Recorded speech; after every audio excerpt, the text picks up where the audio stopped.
Bonjour, cette vidéo est un exemple de programmation des contrôleurs de sécurité home run de la série NX.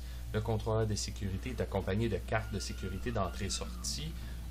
Mon installation présentement est comme celui-ci.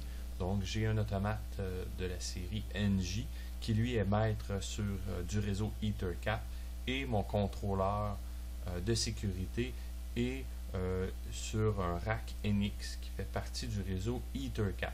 Donc, pour pouvoir programmer notre contrôleur de sécurité, nous devons, 1. configurer notre NJ, 2. configurer notre contrôleur de sécurité pour finalement pouvoir le programmer.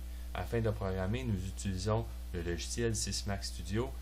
Donc, nous pouvons programmer le contrôleur de sécurité via une connexion de l'automate ou directement par USB sur le port USB inclus sur le module NX. Donc, dans Sysmax Studio, nous devons partir un nouveau projet. Sécurité. Ensuite, sélectionner le bon automate. On se connecte en premier sur le PLC. Donc, la première chose est de configurer le PLC. Première des choses, je vais m'assurer que la connexion sur mon automate est fonctionnelle.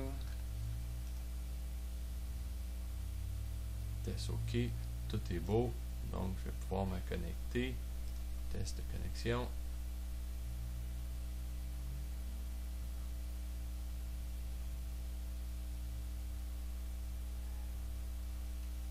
C'est fait. Donc, maintenant, pour configurer l'automate, première étape est de configurer les composantes de mon réseau EtherCAT. Nous pouvons le faire manuellement, soit par cliquer, glisser les composantes un à un, ou nous pouvons demander à Sysmax Studio d'aller lire les composantes qui sont physiquement branchées sur le réseau et de les appliquer à ma configuration de Sysmax Studio.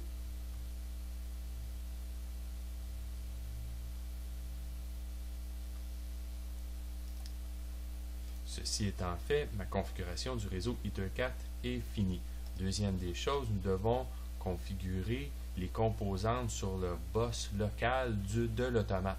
Nous pouvons utiliser la même technique, soit cliquer à droite et faire la fonction Compare and Merge et appliquer. Et automatiquement, le logiciel lit les cartes présentes sur mon rack de mon automate et les utilise dans sa programmation. Ensuite, nous pouvons aller créer des variables à chacune des cartes qui sont présentes à la fois sur EtherCAT et sur les cartes du boss local du CJ. La façon la plus rapide est de sélectionner tout, cliquer à droite et utiliser l'option Create Device Variable.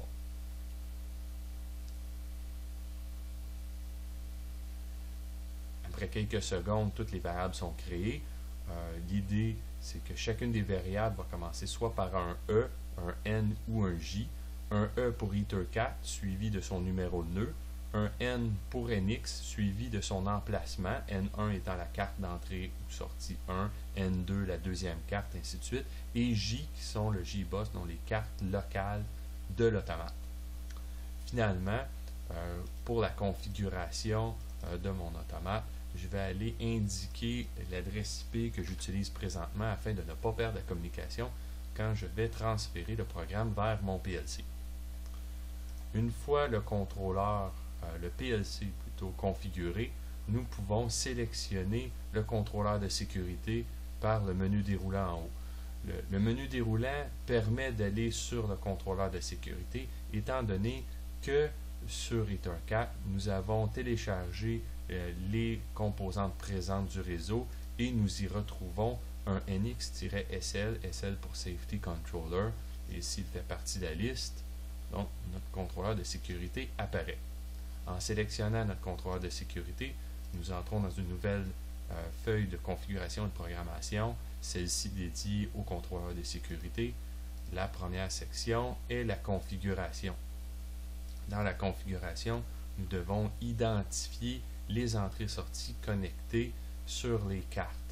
Donc, dans ma carte d'entrée, j'ai présentement un bouton poussoir à l'entrée 6 et 7, un arrêt d'urgence, et j'ai aussi un interrupteur de porte à l'entrée 4 et 5. Une fois mes entrées configurées, j'utilise la même technique pour configurer mes sorties, soit j'ai un contacteur à la sortie 2 et 3. Mes entrées-sorties de sécurité configurées, nous avons une section d'entrée-sortie standard qui sont des variables exposées. Autrement dit, c'est les variables qui vont être échangées entre mon contrôleur de sécurité et mon automate. Avant de pouvoir exposer une variable, je dois aller les créer dans mes variables globales afin qu'elles soient disponibles. Dans mon exemple, je vais utiliser un reset qui, lui, n'est pas obligé de provenir d'une entrée-sortie sécurité. Donc, au lieu de faire un safe bool, je vais l'utiliser en tant que bool standard. Donc, il va pouvoir être exposé, étant donné qu'il n'y a pas le mot safe en avant, exposé vers mon automate standard. Dans mes exposes, maintenant, en tapant B, mon BizReset est maintenant disponible. Et si je l'utilise en entrée, mon automate va pouvoir écrire dans mon contrôleur de sécurité. Si j'utilisais l'option sortie, ça veut dire que mon automate va pouvoir lire de mon contrôleur de sécurité. Ceci étant configuré, j'ai créé une nouvelle variable exposée. Qu'est-ce que ça veut dire? Si je retourne dans mon contrôleur de sécurité et dans mes variables que j'ai créées, dans la section IOMAP, j'ai maintenant une nouvelle variable qui est BizReset, qui, elle, n'a pas de nom encore, parce qu'elle vient juste d'être créée. Donc, je dois aller lui donner un nom. Je vais l'appeler N2 BizReset. Comme ça. Donc, je garde la même nomenclature et je vais pouvoir le réutiliser, N2 BizReset, dans mon programme PLC. Je vais retourner maintenant dans mon contrôleur de sécurité. Il est maintenant programmé. Oh non, il me reste une étape, excusez, et c'est de créer mes variables au niveau de mon contrôleur de sécurité. Donc, la même technique que mon automate, je peux faire un sélectionner tout et ensuite faire un create device variable. Bon, afin de faciliter et de se retrouver dans le programme, nous pouvons modifier ces noms et laisser le N3 pour l'emplacement 3, SI pour Safe Input 04, donc la cinquième entrée de sécurité, et je vais utiliser porte comme nom. Comme ça, je sais que c'est mon interrupteur de porte, et je peux refaire la même chose ici. Puis ici, c'est bouton arrêt. Comme ça. Donc, ça sera plus facile de se retrouver dans mes sorties. Je peux faire la même chose ici et utiliser KM pour mon contacteur de sortie. Une fois mes variables créées pour mon programme, je peux rentrer maintenant dans ma section de programmation.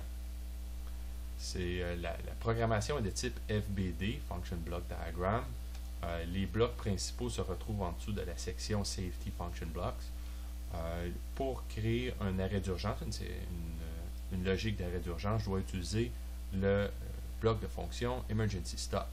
Je clique, je glisse et je l'amène à la position démarrer ici.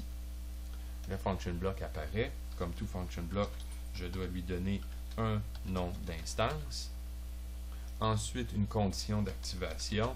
Si je laisse la constante through, ceci veut dire que mon bloc va être actif en tout temps. Ensuite, c'est mon entrée comme telle. Donc, je dois aller sélectionner mon arrêt d'urgence que j'ai configuré dans mes variables de tantôt. Donc, si je ne me trompe pas, je viens ici, mon bouton d'arrêt, le voici. OK. Enter. Donc, maintenant, mon bouton d'arrêt. Si je veux faire un automatique reset, je le mets à through et true. Bon, en automatic reset, je n'ai pas besoin d'utiliser l'entrée reset. Mais effectivement, je vais utiliser un manual reset. Donc, false, je change d'idée. False. Et maintenant, je vais utiliser mon BizReset qui provient de mon automate. Ensuite, mon contacteur qui va être sur ma sortie. Je dois aller dans la section générale et utiliser la fonction var pour assigner une variable. Donc, je peux encore utiliser les 3 petits points pour parcourir mes variables que j'ai déjà créées, mais si je sais où sont situées mes entrées-sorties, je peux commencer à écrire le nom et le voir apparaître. Donc, je vais utiliser les 3 petits points, je vais encore agrandir, et mes sorties, c'est K ici, comme ça. Enter. Mon programme est maintenant complété. Je dois synchroniser ou transférer le tout vers mon PLC, vers mon NG. Donc, je retourne au NG, je me connecte par le triangle jaune et j'utilise l'icône de synchronisation. Dans la nouvelle fenêtre, j'ai maintenant un bouton qui s'appelle Transfert vers contrôleur. J'utilise ici et maintenant, nous avons. Si l'option vient toujours en rouge, ceci arrive quelquefois quand c'est un nouveau programme. Je dois aller dans le menu projet et faire un rebuild. Ceci arrive surtout quand on modifie des variables dans le IOMap, mais ça arrive seulement la première fois qu'on transfère l'automate ou très rarement autrement. Donc je retourne ici, je synchronise, transfert faire.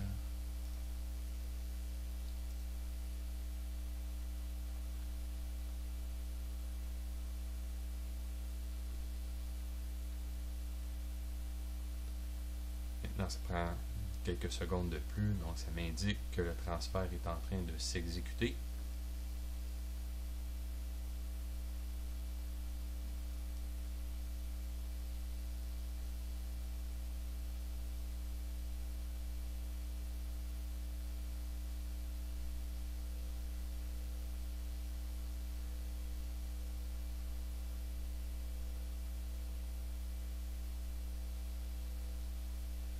Pour être certain, je peux faire un recomparer et maintenant tout est vert. Ceci m'indique que ce que j'ai dans mon Sysmax Studio est égal à ce que j'ai dans mon NG.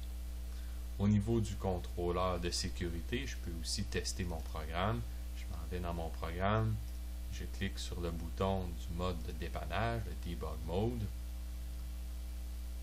Ça prend quelques secondes, j'accepte et donner le mot de passe. Et ensuite, ne pas oublier de tourner dans le menu contrôleur, aller dans Debug et faire démarrer. En faisant démarrer, mon contrôleur devient en mode debug. Donc, je peux maintenant tester mon programme pour forcer mes entrées-sorties.